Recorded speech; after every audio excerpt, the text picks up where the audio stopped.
Hey guys, welcome back to my channel. My name is Mills, and today I'm going to be doing a deep dive into the Rina Kent world. Now, I'm going to try not to include any spoilers in this video, but if you want to read Rina Kent, this is the way the Queen herself says you should read it. I think I've missed out a whole series of Rina Kent because I didn't read them in the correct order, and I'm going to go back and do it again from the beginning and see if it improves my reading experience. We already know I love her, but I definitely read things out of order. So let's have a look and see what she suggests. Also, I'm hoping this works. I'm trying to upgrade my reading with Mills booktube page, and I have a mic.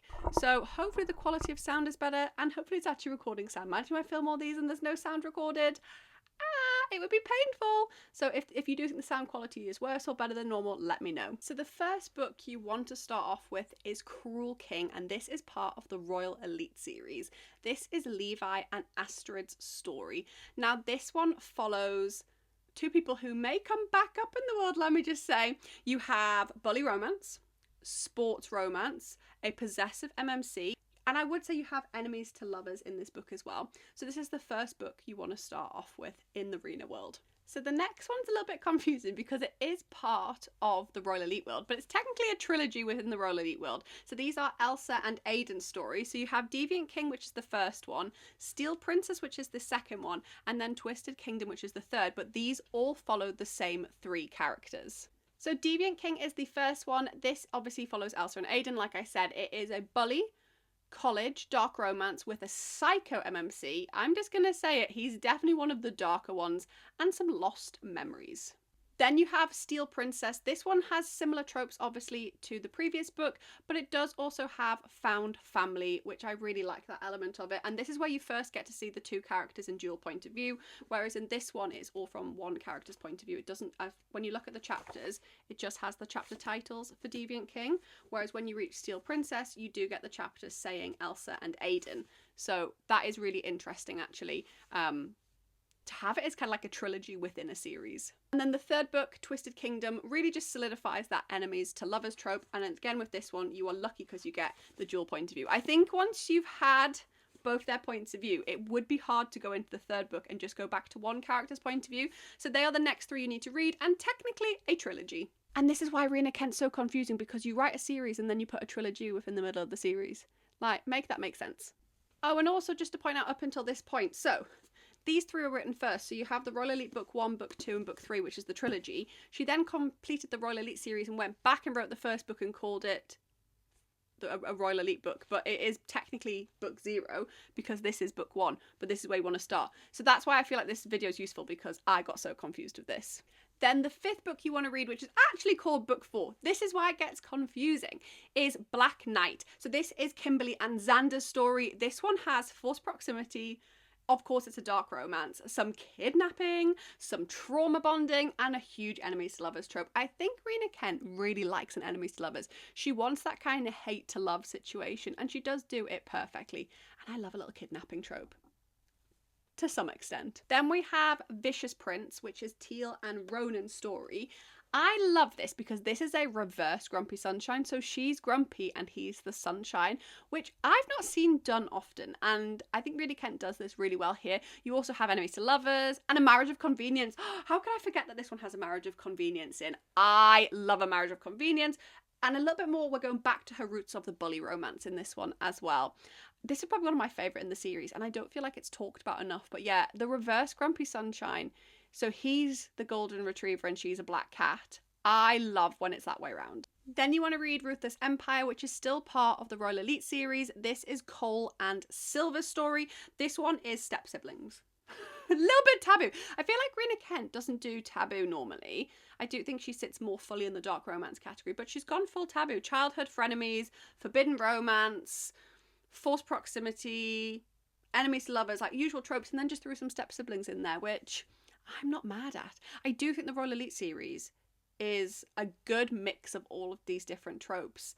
And Rina Kent just really kind of played around with them. And then as she works her way through the different series, you see which one she likes more. But I like this series as her first one because she does play around with different tropes. And I think she wrote these in 2019 or 2020, something like that. And then you think, okay, we have the Royal Elite Epilogue, it's book 7, that's where you're going to go next in your reading order. Wrong! You want to dive into a duology. So you've got Reign of a King and Rise of a Queen. But yeah, we're just going to ignore book 7 for now, leave Royal Elite to one side and dive into this duology, because that's a normal thing to do. So the first book in the duology is Reign of a King. These will follow the same character with it being a duology. So this is Aurora and Jonathan's story. The only thing I love my indie books, but the only thing I get really upset by is I struggle to always work out who the character is when you first meet them on a chapter, because that writing is just not easy to read. So Reign of the King is first, and then you dive into Rise of a Queen. This is an age gap, enemies to lovers, billionaire romance, and it's actually one of the duologies that I think is a little bit less talked about, is a little bit underrated. It still falls into that forced proximity dark romance with forbidden romance going on. And yeah, of course you dive into duology in the middle of a series, because that's just what Rina Kent likes to do. I think as well, she sometimes leaves a world and comes back to that world and thinks, oh, I should have written more about it. But yeah, Aurora and Jonathan's story is a really good one. I do love an age gap romance. A little bit taboo. Then you get to dive back into the Royal Elite series and finish off with book 7, which is the Royal Elite Epilogue. I think people just wanted a conclusion with this series. So you've got Levi and Astrid, you've got Aiden and Elsa, you've got Xander and Kimberly, you've got Ronan and Teal, you've got Cole and Silver. So all of them come back together to give you this happily ever after closure for the series. I really like it. It's quite a short book. You do kind of get a little bit of each character, which is great to go back into. Yeah, all 5 couples, and it's kind of like a long extended epilogue. So rather than have an epilogue at the end of each book, it's done in this one. Why we do the duology before this, I don't know, Rina Kent, please explain this to me, but we do, and then we get to dive back into this one. Then we have another duology. So this is the Lies and Truth duology by Rina Kent. The first book is all the lies, the second book is all the truth. When you get these delivered, they do say somewhere the book order in them. It might be inside the book, actually. I'm looking at these like these aren't numbered. Maybe it's when it's open inside. Let me have a look. I'm like, I'm sure these are numbered. Yes. So inside it does tell you if you ever get confused, but you can always refer to this video. So all the lies and all the truth. This is Rina and Ash's story. So this one is more amnesia, revenge, an arranged marriage, but yeah, really, really good. Also, all her books, I should say this, are written in British English, because if you didn't know, Rina Kent is British, which I don't think you know when you're reading this. So she does her grammar and spelling in the British style. But yeah, I think these are so good as well. I just love everything Rina Kent. I'm about to say these are my favourite, but I don't know if they are. Everything Rina Kent is my favourite is the answer. Then we have another duology, which is the Throne duology. So the first book is Throne of Power. It does say book 1 on this one. And the second one is Throne of Vengeance. These are Ray and I want to say Kyle. Why have I forgotten the name? Ray, is it Kyle? Is it Kyle?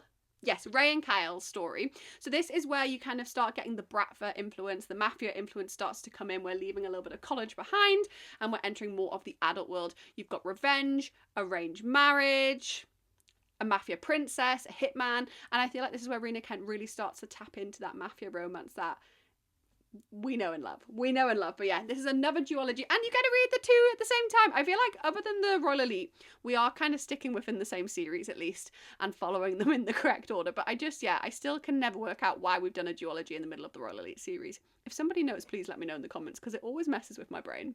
Then you get to dive into the Red Thorns duology, or it's called the Thorns duology. So you've got Red Thorns and Black Thorns. Now, this is the one I didn't read. I didn't own these. I was going through with Good Girls Read looking at like what I owned and what I didn't own and thought, I've never seen this. So this is Sebastian and Naomi's story. It's also mafia. It's got second chance romance, forbidden romance, enemies to lovers, and some secrets. But I don't know what the secrets are. So when I get to this duology, I'm going to be so excited because this is a new duology for me. But yeah, I didn't own these. And I think that's the problem. If you read them out of order and you don't follow the reading order, you might not realise which ones you own and don't own. Also, a lot of Rina Kent books are being picked up to be traditionally published. I own them all in the indie versions. Luckily, I managed to grab these two because otherwise that would look weird on my shelf downstairs, because I don't keep these in the loft. I keep them full display when people come to my house. It would look weird. It would look so weird. So yeah, when I get to these in the reading vlog, I think we're going to have a whale of a time. Then we have 4 books in the Empire series. These aren't numbered either on the indie version, so you have to remember the order. Empire of Desire, Empire of Sin, Empire of Hate and Empire of Lust. And yes, you do get to read all 4 in the correct order. Thank you, Rina Kent, for allowing that. I think this is where Rina Kent becomes a little bit more of a spicy queen in my eyes. Of course, she's spicy and dark up until this point, but the taboo really kicks in on this series. So the first book is Gwyneth and Nathaniel's story. This is Empire of Desire. This is your father's best friend.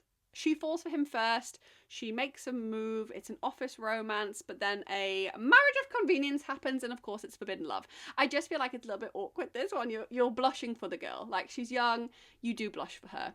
But I absolutely love it. I think this is where she really eats into that taboo romance. Then the second book is Empire of Sin. This is Nox and Anastasia's story. This is a one-night fling with a runaway FMC. I just think, like, the workplace setting in these as well is so good. That's why I think they're so taboo. I do get Caitlin Taylor vibes when I read this series. It just is a little bit more taboo and maybe a little bit less dark than the other Rina Kent worlds.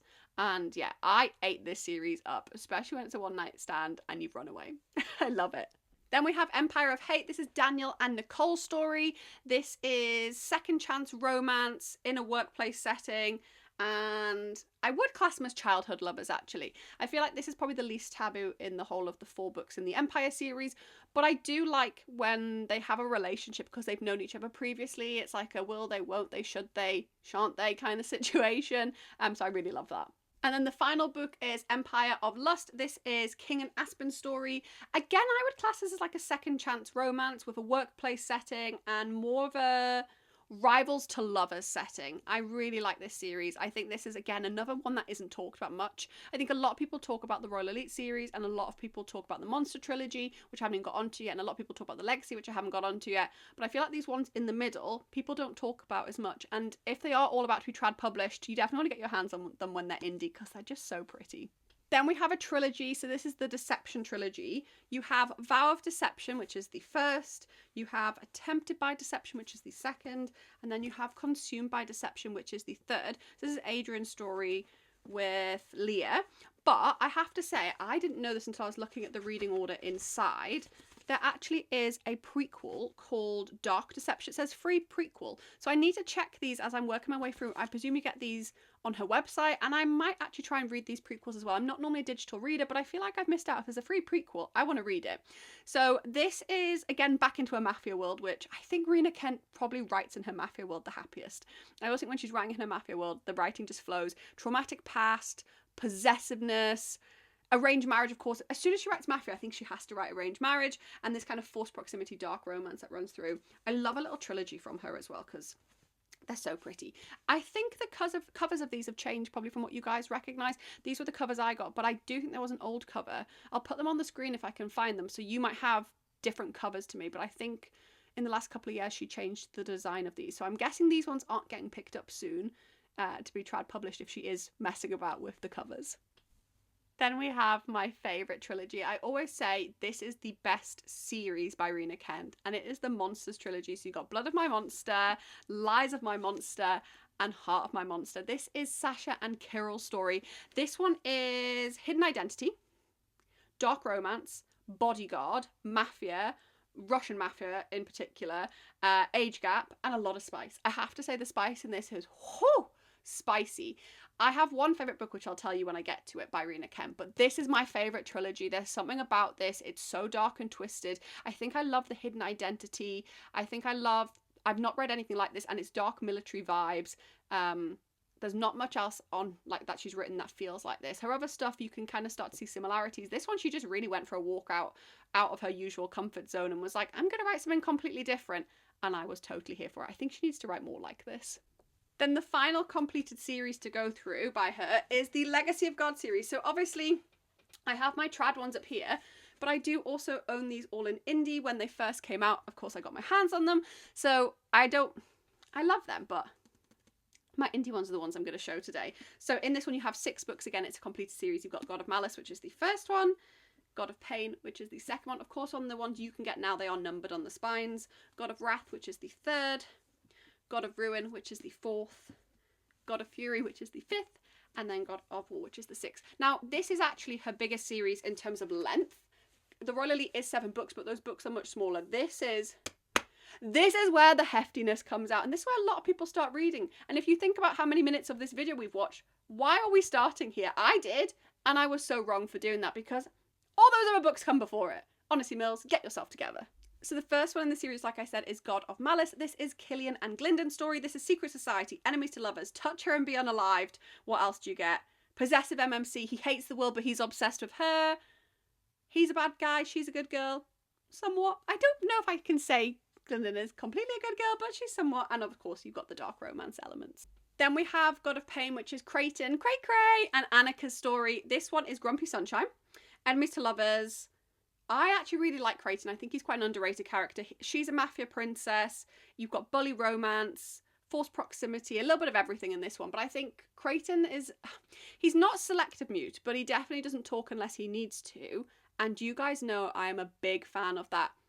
I will not speak unless I think it's worth speaking. Like, because then when he speaks, you know it's going to be good. And he's got a filthy mouth. Then we have God of Wrath, which is Cecily and Jeremy's story. She's a mafia princess, good girl, bad guy. I love that she's still classed as a good girl in this, even though she's a mafia princess. Like, of course Cecily's good, but she is part of a mafia family. You have a secret relationship and a stalker going on. I love as well on my indie ones that you have the chapter designs. Like, she's got her heart locked away. And of course on his, he's got his motorcycle. So yeah, this is a motorcycle romance as well. I don't think people ever focus on that element because it is such a small element of the story. But if you are someone who just likes a motorcycle being in a book, you've got one in this one. Then we have Landon and Mia's story in the fourth book, which is God of Ruin, and she is fully mute. She does not talk at all. This is like a forbidden do you know what? Landon is a psychopath. I was about to say that's a bit mean calling him a psychopath, but he is 100% a psychopath. There is nothing else I can say about him other than full-on psychopath. Enemies to lovers. He'll ruin me. I'll destroy him. Like, they just have the most toxic relationship in the best way possible. Then we have Brandon and Nikolai's story. So this is where Rina Kent really starts to explore romance. We've got a whole series to talk about soon that's coming out with romance. But this is Nikolai and Brandon's story. This one is opposites attract, secret romance, obviously because of the element. Mafia Prince, Golden Boy. What else? What else is there in this one? I think a lot of people start with this book, which really annoys me. Grumpy Sunshine. Yeah, Grumpy Sunshine. I think a lot of people start with this book because they want to read the romance. Please don't start with book 5 in the series. Look how many books I've just told you need to read before as well. Okay, I didn't follow this, but if you're going to listen to me, at least listen to me with not starting with God of Fury. Because it tells you about previous couples. Like, okay, we've talked about previous couples. You know roughly what the tropes are. But I'm not telling you the outcome of their story. I'm not telling you how they got their story. This tells you so much. So don't start with book 5 in the Legacy series. If you'll take one thing from this video, please take that. Then we have God of War, which is Ava and Eli's story. And this is my favourite Rina Kent book. Favourite series is the Monster Trilogy. Favourite book is God of War. People really hate on this book in the Legacy series, but give it a chance. You've got an amnesia trope. You've got a praise kink. I think I just love a praise kink. You've got the broody hero, the sunshine heroine, and an arranged marriage. I just think Rina Kent does arranged marriage so well. I've read so many books now of arranged marriage after reading Rina Kent do an arranged marriage. But Ava and Eli's story is gold tier in my opinion. Look at this beautiful indie version as well. That little violin. Was it a cello? No, that's a cello. Come on, Mills, you do know your stringed instruments. But yeah, this one I would say is the best book she's ever written. I am yet to be proven wrong on that myself. Like, I'm yet to read a Rina Kent book that I think is better. Now, this is where the video takes a sad turn, because the next 2 series by Rina Kent never made it to indie publication, which is great for the girl. They went straight to trad. I love it for her. But we have the villain series. We've got the first one, Kiss the Villain, not completed. 2 more to come out. And then we have the Viper series. We've got Beautiful Venom and Sweet Venom. 3rd one still to come out. Where are my indie books? Why have I got these in trad? I just think I have such a beautiful collection. Okay, I have those in trad. Fine, I do have them in trad because I needed something to match these. But it just ruins my lovely downstairs collection. Anyway, let's dive into these final 2 series. We're near the end of the video. So we have Kiss the Villain, which is the first in the villain series. This series, I believe, is all going to be romance. This one is Gareth's story with his professor, whose name has left my brain. Let me have a look. Gareth and Caden. I was like, what's this professor called? And if you've read the Legacy series, this is why it's recommended to read this after, because you will meet Gareth and know who he is. This is a villain monster, forbidden romance, age gap, professor, student, dark. Everything you could want. So book 2 is called Hunt the Villain, that comes out on the 24th of March this year, and book 3 is called Crave the Villain, which comes out in March 2027 next year. So also, if you are new to the Rinaverse, we still have 2 books left to come out in this world. I believe they're all going to be romances, because originally she tried to say this was Legacy Book 7, and I was about to lose the will to live, because I would not be able to get this in an indie version, and it would not match my indie versions, and I was going to be fuming. So I'm glad that it's its own series, and we can kind of ignore the fact it looks ropey next to my beautiful books. Then we have the first in the Viper series. This is Beautiful Venom. This is Dahlia and Kane's story. It actually took me 2 attempts to like this book. This one has a little bit more non-con in than I'm used to from Rina Kent. Obviously, the Legacy of Malice, the first book, God of Malice, does, but this just felt like it was going to get bad. But I gave it a second go this year, and I'm so glad I did. So this is hockey, enemies to lovers, anti-hero, secret societies, revenge, trying to save somebody. Absolutely adored this book. Then we have Sweet Venom, which is the second. This is Violet and Jude's story. So I'm not going to say who she is, actually. I was about to say who she is, but I won't spoil it. So this is anti-hero, good girl, enemies to lovers, boy obsessed, stalking, he falls first. He's very intense. And then we do get the third book, which, let's see if it tells me the title. Why do I never remember the titles of books? Tempting Venom. And that's going to be Preston and Marcus's story, so that is going to be an romance. Look! I'm not even fully showing you. So many Rina books. Thank you so much for watching my video. I hope, I'm literally leaning on the books like this, I hope that helped you understand the Rinaverse. If there is anything you want to know about the Rinaverse, I will be doing vlogs of me working my way through the series and releasing them at interim periods. I haven't decided how and when I'm going to release them yet. Do make sure you've subscribed and turn the notifications on so you're notified when I post in the future, and enjoy your Rinaverse!